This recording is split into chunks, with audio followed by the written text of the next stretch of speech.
Surge in export growth raised hopes of Korea surpassing Japan. Seoul outperforms Tokyo in several economic indicators. Korea's exports are growing at a faster pace with less than 3 months remaining in 2024, raising hopes of surpassing Japan in outbound shipment for the first time in history. This optimism arises as Korea had started to outpace Japan in several economic statistics and surveys released this year by institutions both domestically and internationally.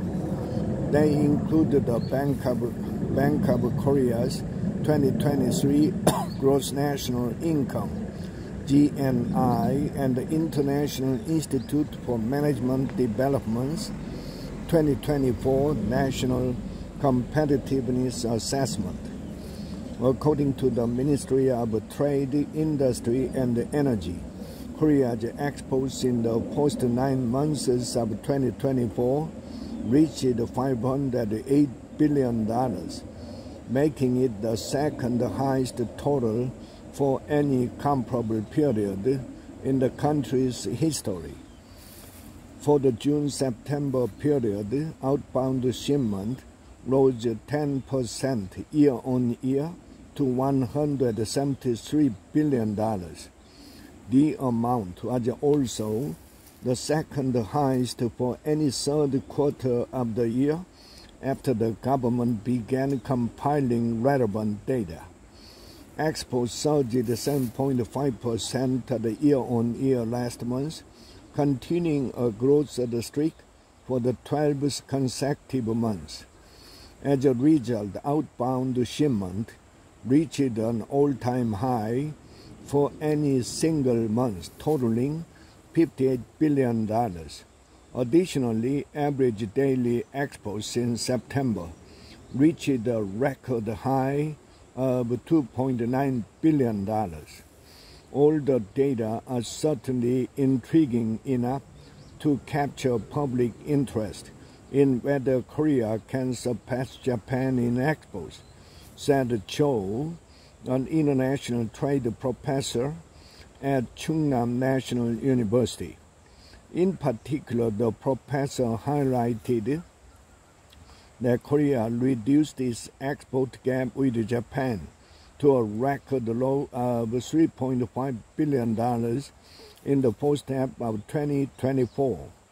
Back then, Korea's exports advanced 9% year-on-year to reach $334 billion, whereas Japan's outbound shipment retreated 3.6% to $338 billion.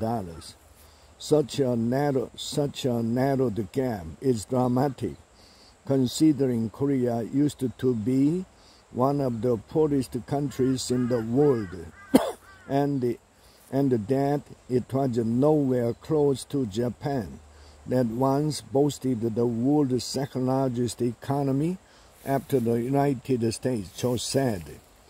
When asked about the possibility of Korea becoming a larger exporter than Japan, Kang, a professor of international business and trade at Kyunghee University, said it will depend on sustaining growth momentum in the final quarter of the year. Japan is picking up pace in exports, meaning Korea should also step up to catch up with its arch rival and eventually take the lead, Kang said. He noted that Japan, after reducing the export gap with Korea to its lowest level in the first 6 months, had since widened the difference again in the following 2 months. Japan reported $472 billion in exports from January to August, compared to Korea's $450 billion during the same period. A trade official who requested to remain anonymous said aiming for over $700 billion in annual exports could position Korea to surpass Japan in the coming years. The official noted that Japan's annual exports have surpassed $700 billion for the past 3 years. Korea aims to achieve the $700 billion milestone this year, but the pace of export growth is slightly falling short of reaching that goal, according to the official. But even if Korea failed to outpace Japan in exports this year, a growing number of stats show Seoul has better economic competence than Tokyo, Kang said. Citing the BOK data released in June this year, he highlighted that Korea's GNI per capita reached $36,194, surpassing Japan's $35,793 in 2023. The finding came after the BOK adjusted the base year of national accounts to 2020 from 2015 in its regular revision of relevant statistics. The national accounts capture all transactions occurring within an economy, including metrics like GDP, currency exchange rate, and other factors that determine GNI per capita.